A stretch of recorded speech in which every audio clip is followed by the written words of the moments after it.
done what I thought was my best work, so what do I do now? I only had an hour, and the clock was ticking. I sat there staring at the typewriter. This was before I could afford a laptop, and I started to choke. After all, I'd spent weeks working on the original scripts, and now he was giving me an hour, maybe less.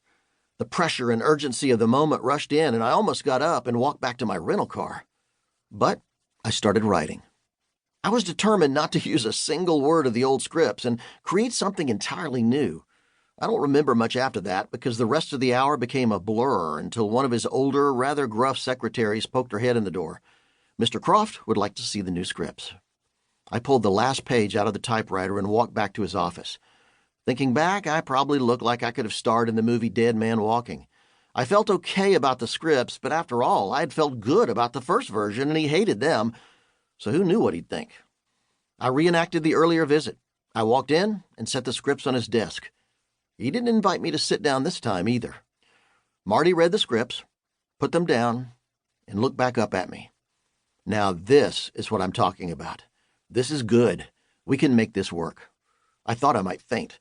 We shook hands. He invited me to hang around the set for a couple of days to meet the team, took me out to a few restaurants and clubs on Sunset Boulevard, and a friendship began that opened the door to doing more TV writing as well as meeting entertainment professionals that I've worked with many times since. Looking back later, I realized that the experience of delivering a completely new set of commercial scripts inside an hour forced me to understand that creativity isn't about waiting for inspiration, hearing from a muse, or having a eureka moment.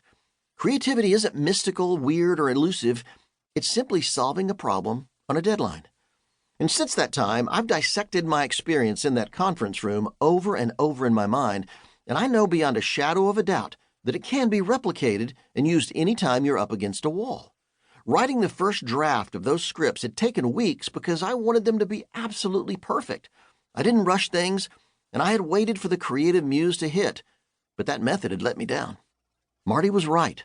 While he was more verbally explicit than I, the original scripts deserved the trash can. But with an hour deadline, the pressure of a network TV show, and standing on the brink of a do-or-die moment, the ideas showed up. What happened in that conference room? The kind of experience that happened in that room is what this book is about. Since that time, I've had thousands of similar experiences writing, producing, running film and television productions, all with budgets and deadlines. Chances are you're not that different. You may work in a different field, but whether you're a filmmaker, designer, coach, teacher, real estate agent, or a company or nonprofit leader, your budget is limited and a deadline is looming. True creativity, especially at a high level, isn't easy. But if you're willing to understand it, prepare for it, and activate it in your life, there's no end to what's possible. This book is about delivering great ideas on a deadline.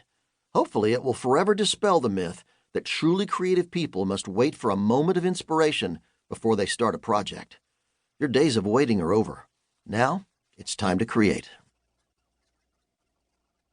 Introduction: The Creative Demand. The economic need for creativity has registered itself in the rise of a new class, which I call the creative class. Some 38 million Americans, 30% of all employed people, belong to this new class.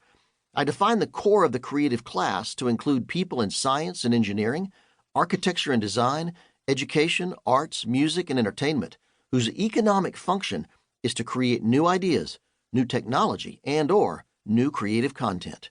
Richard Florida, The Rise of the Creative Class. Although I've worked closely with hundreds of creative artists over my career and served on the board of a highly respected literary journal, I've always considered my personal and professional creative work to be more in the artisan category. There's little point in quibbling about the definition of artist versus artisan, but I've always thought in terms of an artisan being someone who does creative work for a purpose or function. In other words, an artisan creates something specific and hopefully gets paid for it. On the other hand, while many creative artists get paid, some very well, an artist is more likely to create for the work itself, whether or not it has a functional purpose. No matter how highly you regard your work, vision, or creative calling, for the purposes of this book, I would encourage you to begin thinking like an artisan. Whether you're a filmmaker, writer, graphic designer, athletic coach, realtor, hairstylist, business or nonprofit leader, pastor, teacher, or whatever you do, I'm betting you have to come up with creative solutions on a regular basis. In most cases, those